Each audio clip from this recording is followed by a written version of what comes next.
From Morgan Stanley, Tesla stock in the low 200s. Where's the next price move? Macro aside, for Tesla shares to avoid the next price move being down, investors must have confidence in the company's ability to grow earnings and address new markets both within and beyond core automotive. Tesla investor sentiment is low, but that's not enough by itself to halt the negative momentum.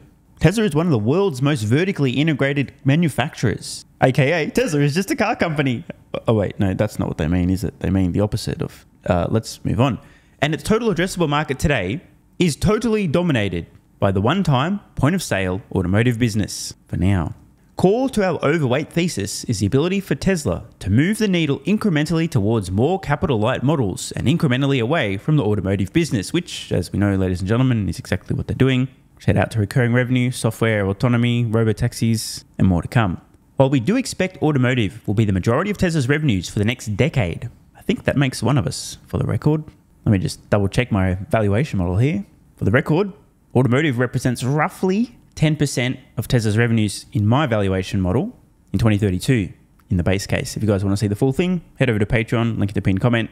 Got to join at the investor level and above for access to the full thing. Or just spend the time making your own valuation model, which would be a much better idea, but it will take a while and a lot of thinking. So clearly Morgan Stanley and I disagree quite strongly on this. If they think the majority, that means more than 50%. In other words, roughly 4 or 5 times as much revenue in Morgan Stanley's model from automotive as a percent of Tesla's total revenue than in mine. And that's my base case. We believe software, content, interesting, and licensing opportunities will become increasingly important to the model, as well as expansion into markets beyond the point of sale of vehicles. A 10-fold increase in monthly active users, represented by its vehicle fleet increasing from 5 million today to 50 million by early next decade, is an important driver here. And once again, just for reference, in my model, early next decade in the base case, Tesla's fleet is approaching 100 million vehicles. Big discrepancy. And obviously, the numbers change significantly if you double the size of Tesla's fleet, which we'll get to. Remember, Morgan Stanley currently today have a $380 price target on Tesla stock in the base case. Imagine if Morgan Stanley were modeling a 100 million vehicle Tesla fleet. Or maybe they are in their bull case. We'll get to that in a moment. At the current share price of $215, Tesla trades at 55 times consensus 2024 PE and apparently 90 times Morgan Stanley's estimate. Interesting. As is typical for Tesla, the level of investor sentiment tends to follow the share price in both directions. Now look, in fairness to Morgan Stanley, they're not wrong. If you talk about the average typical Tesla investor, big institution with a lot of money and not too many brain cells between them, makes sense. Hence, Tesla stock's down. It's the end of the world. The competition's coming. It's all over. Elon Musk, how dare he have opinions? Shut up, Elon. P.S. I'm running for the board of directors. Next minute, Tesla stock's up. Elon's a genius. Tesla's awesome. Tesla to the moon. As opposed to people who are a little bit more capable of emotional regulation, I guess. The stock goes down. They continue to look into the future, look at their valuation model, go, this doesn't make a lot of sense. I guess I'll keep buying. Thanks for the discount. The drop in Tesla shares has influenced investor sentiment, reinforcing the share price move. It's true. Remember the idiots who were selling Tesla stock near $100 a share early this year? Never going to forget that, nor will I ever let these idiots live it down. I'm not trying to be mean. I'm trying to teach them a lesson. They're not cut out for investing. Anyone who dumped Tesla stock near $100 early this year because they thought it was over, 10, 15, 20 years from now, they're going to look back and go, wow, I was actually a moron.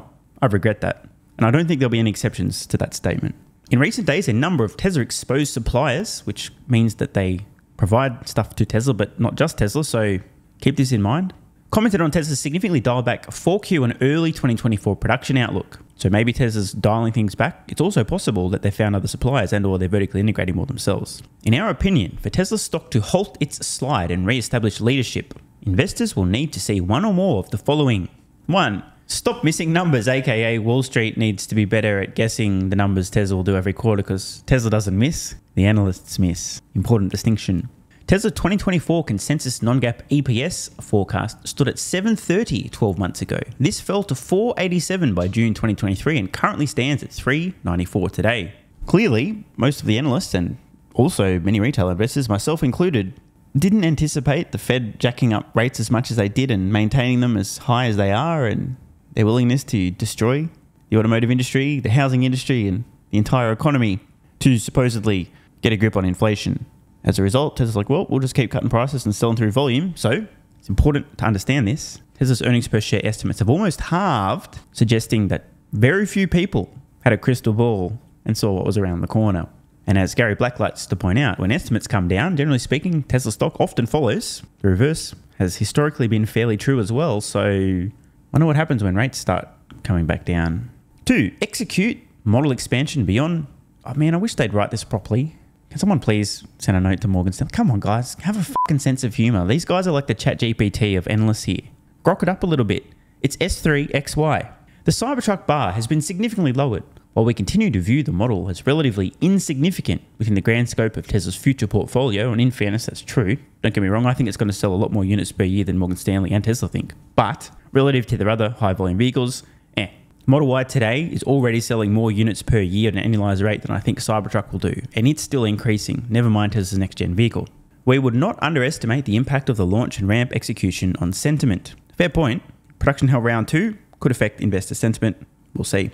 3, expand the total addressable market incrementally towards more capital-light businesses. We believe Tesla's business model is at maximum capital intensity and maximum auto today. Over the next 6 to 12 months, we look for further evidence of the business model moving towards more capital-light projects, e.g. licensing, software, etc., that have relevance beyond the automotive market.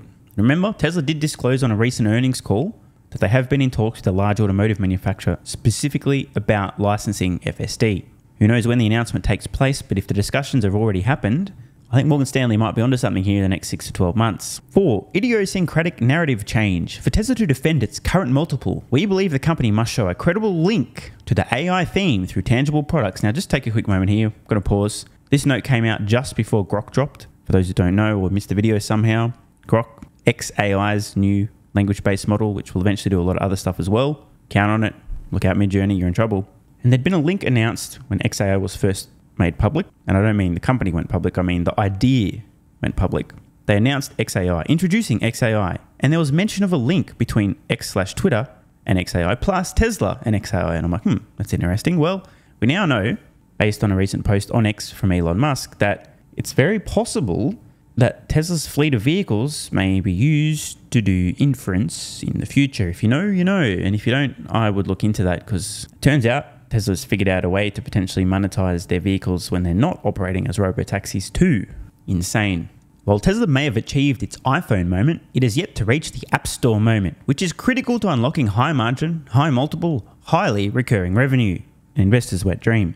While much attention is understandably paid to the growth of Tesla's annual unit deliveries, we are infrequently asked about the growth of Tesla's installed base and monthly active users. Of course Morgan Stanley aren't, because Tesla's just a car company. Why would we need to ask about monthly users and the size of their fleet, Morgan Stanley? They're just a car company. But this is very important. As I mentioned earlier, the size of Tesla's global fleet is extremely important. And if Morgan Stanley is around 50 million end of the decade, give or take, and I'm close to double that, you can understand why my fair valuation for Tesla is significantly higher than Morgan Stanley's out into the future.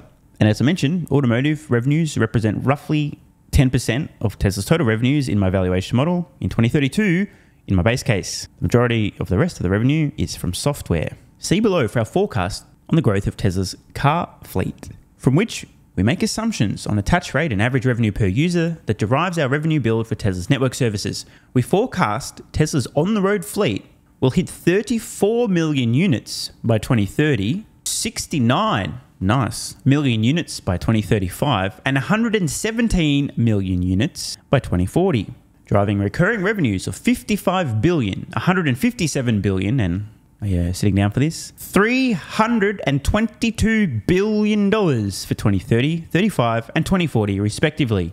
Bit of context, Apple's 2022 revenue for the full year, a little under $400 billion.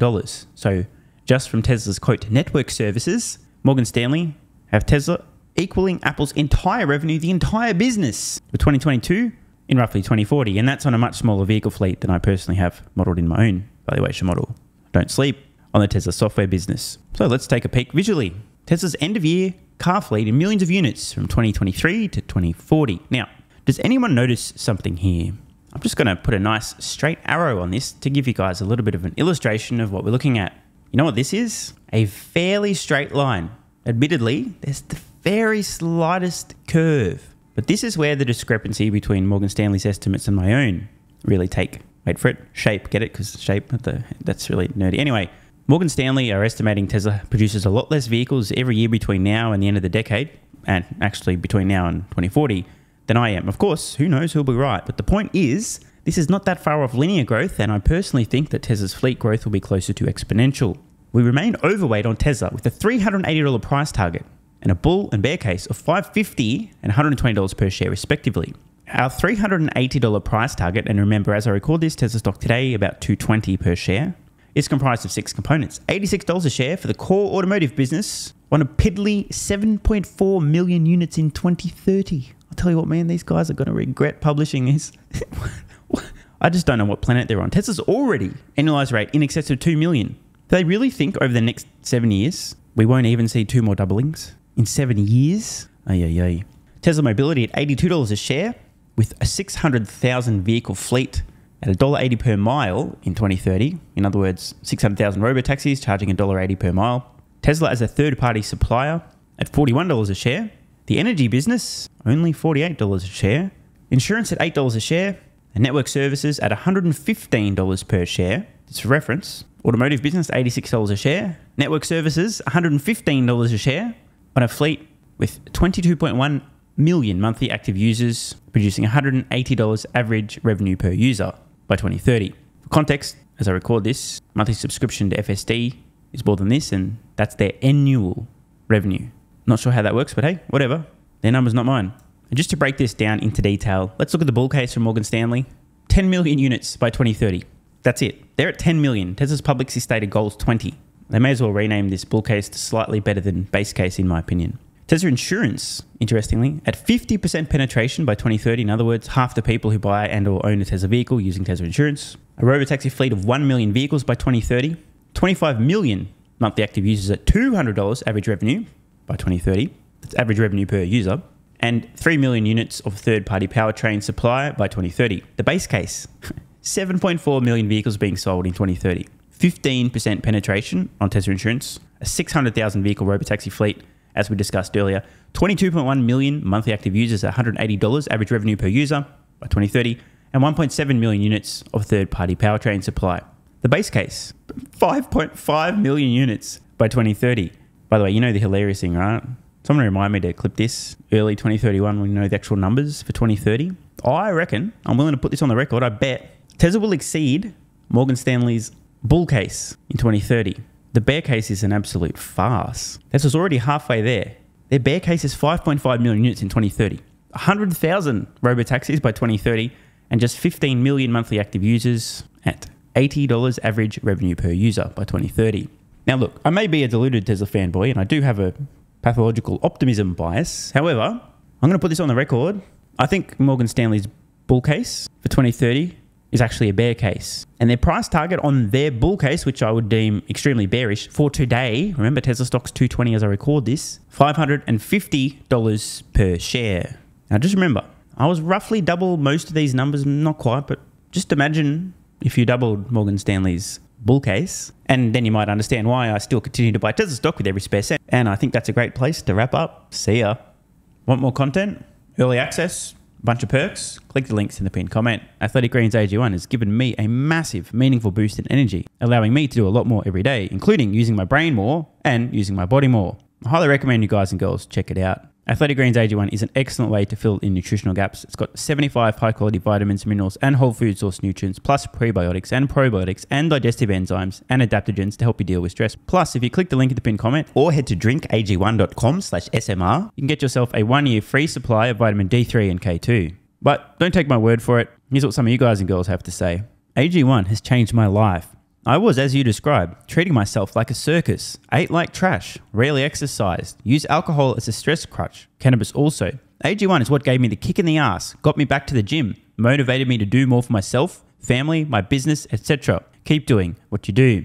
Now, I know there's some skeptics, the same kind of people who think Elon Musk is a fraud, reading this going, what do you thought? There's no way that's possible, bro. It must be a placebo effect. Believe it or not, this is a recurring theme. If you give your body everything it needs to feel and perform its best, including having a lot more energy, you'll need ways to use that energy. For me personally, that includes more exercise, moving my body more social activity, and more cognitively demanding tasks, including producing a ton of exclusive content over on Twitter and on Patreon, plus my daily YouTube uploads. The proof's in the pudding. On to another testimonial from a viewer of this channel. SMR, you asked me to provide feedback on AG1. Here it is. It has helped with mental acuity, stamina, and intestinal waste management. Can't read between the lines. Certainly helps with regularity and digestion. That's what the digestive enzymes are for. It has also dramatically reduced my cravings for sugar. You guys need to stop eating sugar. It's fucking poison. I'm 50, 5'9", and overweight, aka a fat motherfucker. I think that's a technical term for overweight, isn't it? Is it fat motherfucker or obese? I can't remember. I average 100 hours a week in the West Texas oil fields as a safety supervisor. Jesus Christ, dude. No wonder you're struggling to keep your weight under control. 100 hours a week. Brutal. It has helped me lose weight. It is not an appetite suppressant. It can help fat people suppress cravings, and motivation to be healthier is critical for changing your diet. Love you, brother. Again, this is a great point. It's something people really don't seem to grasp. If you have more energy, everything becomes easier. It's like turning on easy mode for life. A few years ago, before I was taking AG1, my health was trash. I was struggling to get through the day, had afternoon fatigue. The last thing I wanted to do was either use my brain or move my body. Didn't have the energy. Now, my biggest struggle every day is figuring out ways to use that energy. I'm exercising way more, doing a lot more with my friends and family, and of course, my work output has increased substantially. And you can fact check me. Check out the average length of my videos I was posting to YouTube 3 years ago. Need I say more? And one final testimonial. Love this one. Okay, here's the deal for me with this AG1 shit. I'm 41 years old and not the type to eat, drink, smoke, or sleep healthy, so I was skeptical. That being said, here's what I experienced. Day 1, meh. Day 2, afternoon fatigue was about 45 minutes late. Day 3, 0 afternoon fatigue. Day 4, 0 afternoon fatigue plus extra energy. Day 5, again, 0 afternoon fatigue plus energy, wondering, what the fuck, really? See, this is the thing, right? The results for many people are just almost too good to be true. This is the same experience I had. My afternoon fatigue just vanished out of nowhere. I'm like, wait, what the fuck? Why am I not tired in the afternoons anymore? Surely, it's not that AG1 is it? Turns out it was. Day 6 and 7, same thing. Day 8, same thing. Plus, I had the want to get things done around the house that I normally would slack off and not get done. Again, the point, extra energy, you'll need to use it, you'll find ways to use it. Day 9, 10, and 11, and today is day 12. I fucking love it. So however you managed to get me to buy it, I'm so glad you did. Thank you so much, SMR. It really changed me so far. Guys, this shit really works. Just try it. By the way, this is the reason I continue to relentlessly promote AG1. A lot of people get real fucking mad in the comments. Oh my God, snake oil salmon's sold out. Oh my God, he's a scammer. This is fraud. But constantly, I'm pretty sure everyone making these comments is also currently short Tesla stock. I'm not particularly concerned about people having a negative perception, those folks suffering from small brain syndrome, still living in my bum's basement syndrome, etc., writing mean comments, claiming AG1's a scam or it doesn't work. I mean, bro, when I get feedback like this is what keeps me going. And remember, there is a 90-day money-back guarantee. There's nothing to lose here. Just try this stuff for a month, and if you don't get these results, get your money back. See, it's a literal no-brainer. It's an IQ test at this point in time. Testimonial after testimonial after testimonial like this. Get your money back if it doesn't work. Just try it for a month, and if it doesn't work, get your money back. Today's the day.